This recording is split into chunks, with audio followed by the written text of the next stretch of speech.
volta aqui no quarto programa do Dardos e Ideias. E hoje não vou falar de cultura, vou falar de um tema delicado, mas que eu julgo importante dividir com vocês nesse programa, um assunto que é a depressão. Bom, eu tinha meus 22 anos e quando entrei na Católica, tinha passado no vestibular de jornalismo, para jornalismo, e quando a depressão me alcançou.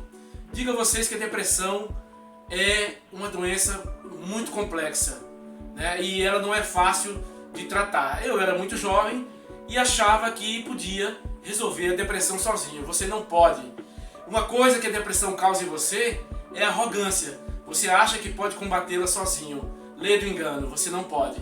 Então foi complicado para mim porque eu não tinha muito com quem conversar na época. Não culpo meus familiares, meu pai ainda era vivo, nem minha mãe. Minha mãe e meu pai tinham 6 filhos para criar, mas bom, paciência. Minha mãe e meu pai são de gerações da década de 20, né? Nascidos na década de 20, era difícil conversar com eles. Eu também quis poupá-la disso, afinal ela tinha eu e mais 5 filhos para criar. Bom, depois de muito tempo conversando com amigos, com namoradas, eu fui tentar terapias que não deram muito certo. A minha depressão foi uma depressão muito difícil, ela se estendeu de 22 até agora há pouco, aos meus 50 anos, eu fiz 60 agora, no dia 20 de julho.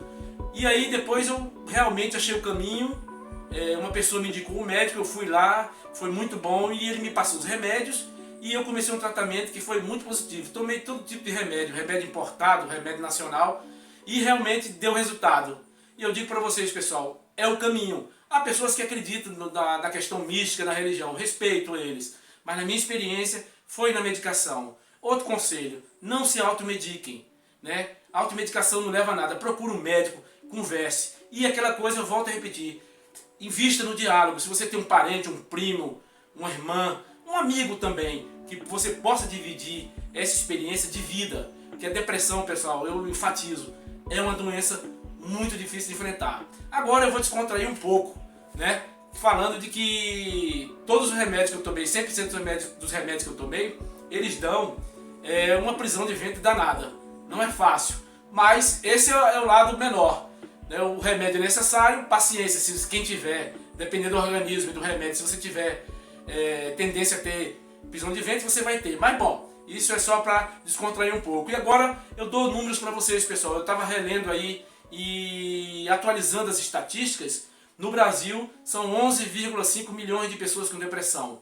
E no mundo, 264 milhões são acometidos dessa terrível doença. Bom, pessoal, no meu caso, a depressão me alcançou via essa questão existencial. A vida vale a pena viver? E a morte? Existe sentido nisso tudo?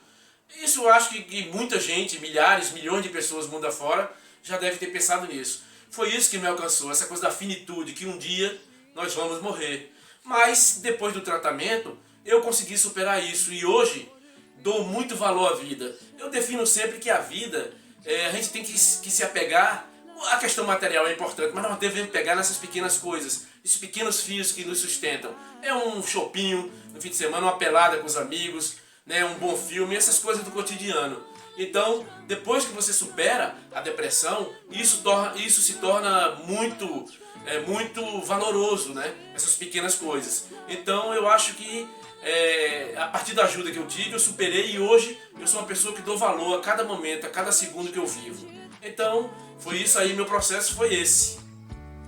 Mas o que eu digo a vocês, eu não sou médico e também não estou aqui para falar nada de autoajuda, que eu não acredito nisso, mas é a minha experiência que eu estou passando e que também me coloco à disposição, colocarei meu contato depois para quem quiser ter experiência e ouvir o que eu tenho a falar, e me coloco à disposição para participar de círculos. Eu não sei se há esses círculos no CVV, tipo os Alcoólatras Anônimos, mas eu me coloco à disposição para ajudar vocês. Então, fica aqui o meu recado, pessoal. Eu espero que eu tenha ajudado vocês nesse breve relato, que eu intitulei o programa como Breve Relato sobre Escuridão, que há momentos muito difíceis, pessoal, que realmente vem aquela escuridão, fica tudo muito difícil. Mas com diálogo, hoje nós estamos no século XXI, fechando esse brabo 2020, mas há hoje muito mais diálogo e muito menos preconceito do que havia no passado. Então, é esse o recado e espero que eu tenha colaborado com todos.